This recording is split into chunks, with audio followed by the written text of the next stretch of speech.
I know so much on how you got where you are, how you stepped on many people.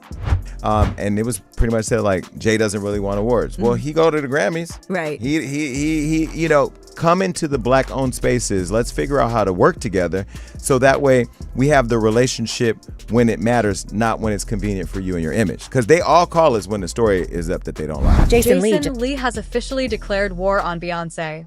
And this time, he isn't whispering, hinting, or teasing.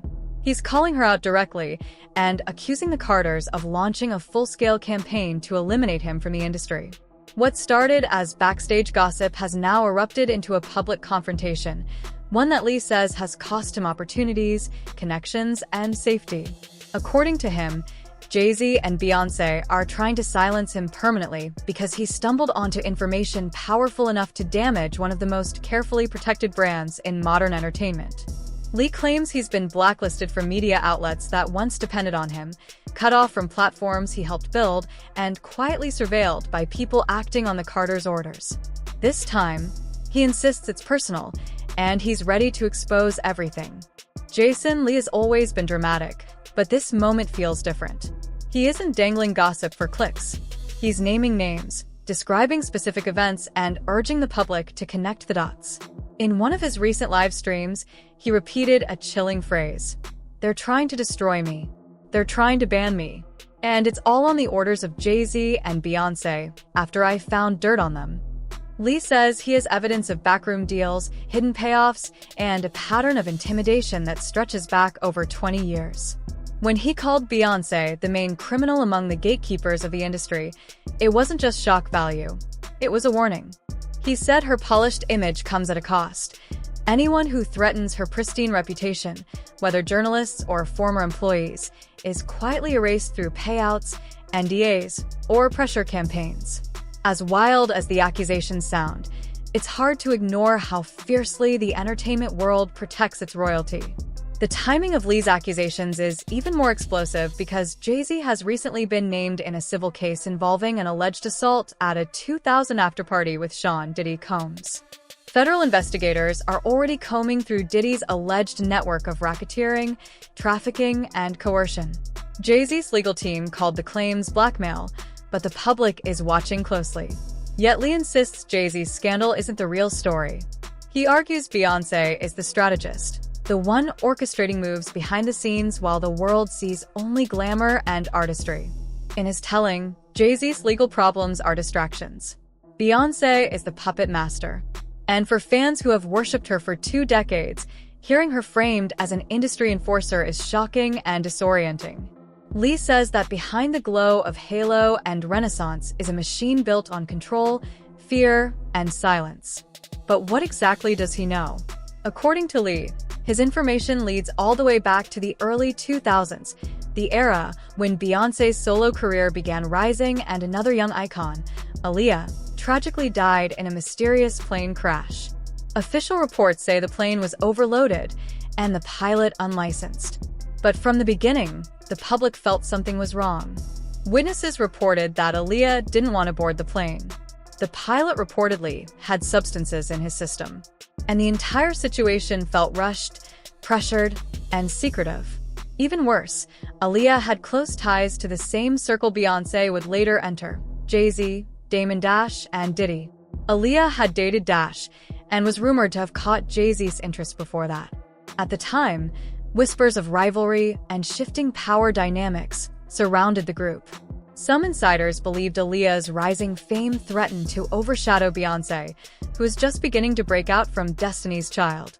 The idea that Aaliyah's death cleared Beyonce's path has long been dismissed as fan speculation, but Jason Lee is now dragging that theory back into the spotlight, placing it into a larger, more sinister pattern involving powerful industry figures, private jets, secret gatherings, and sealed settlements.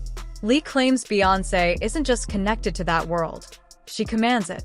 On social media, speculation has resurfaced linking Beyonce, Jay-Z, and Diddy to an elite circle of gatekeepers who allegedly determine which artists rise and which disappear.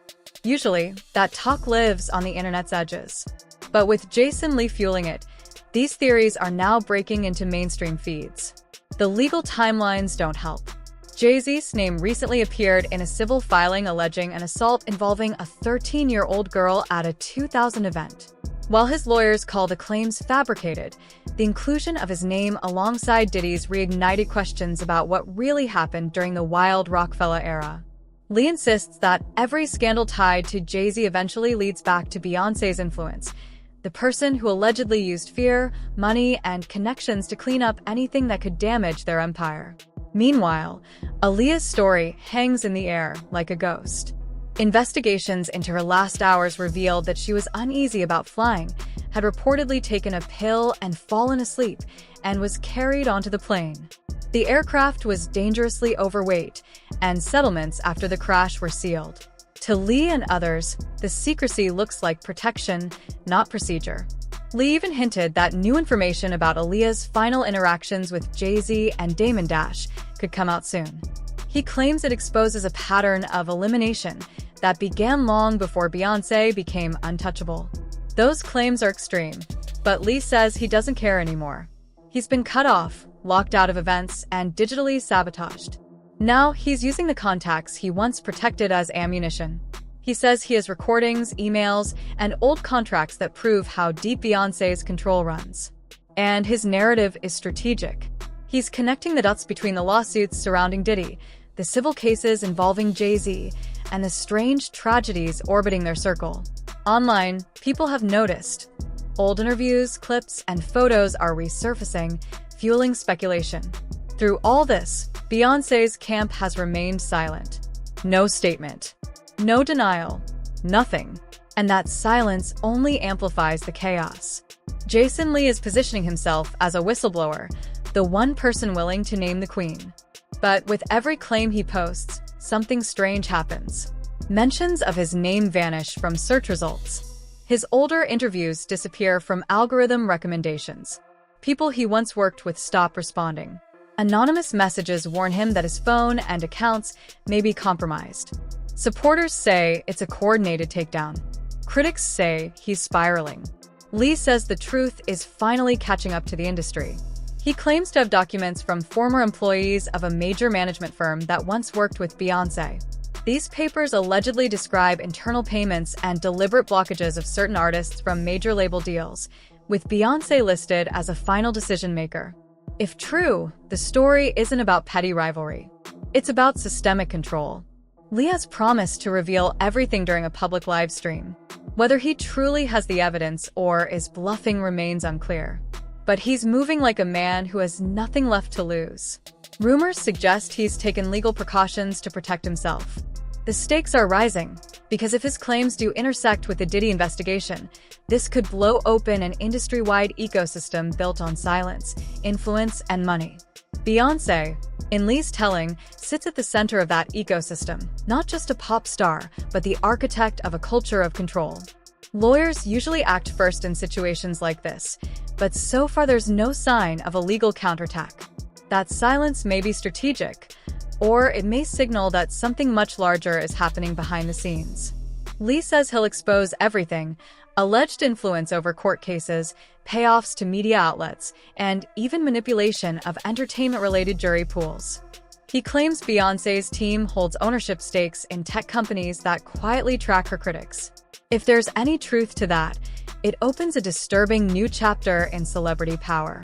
Through all of this, Beyoncé remains silent. Her supporters say Jason Lee is jealous, desperate, or unhinged. Her critics say the silence speaks volumes. Jason Lee says he's ready to go all the way, and in Beyoncé's world, going all the way usually means one thing: you don't come back. So now the question is simple. If Jason Lee truly has the receipts he claims, will the world ever see them? Or will they disappear, just like every story that has challenged the Carters before? Stay tuned. Because in stories like this, silence isn't empty, it's calculated.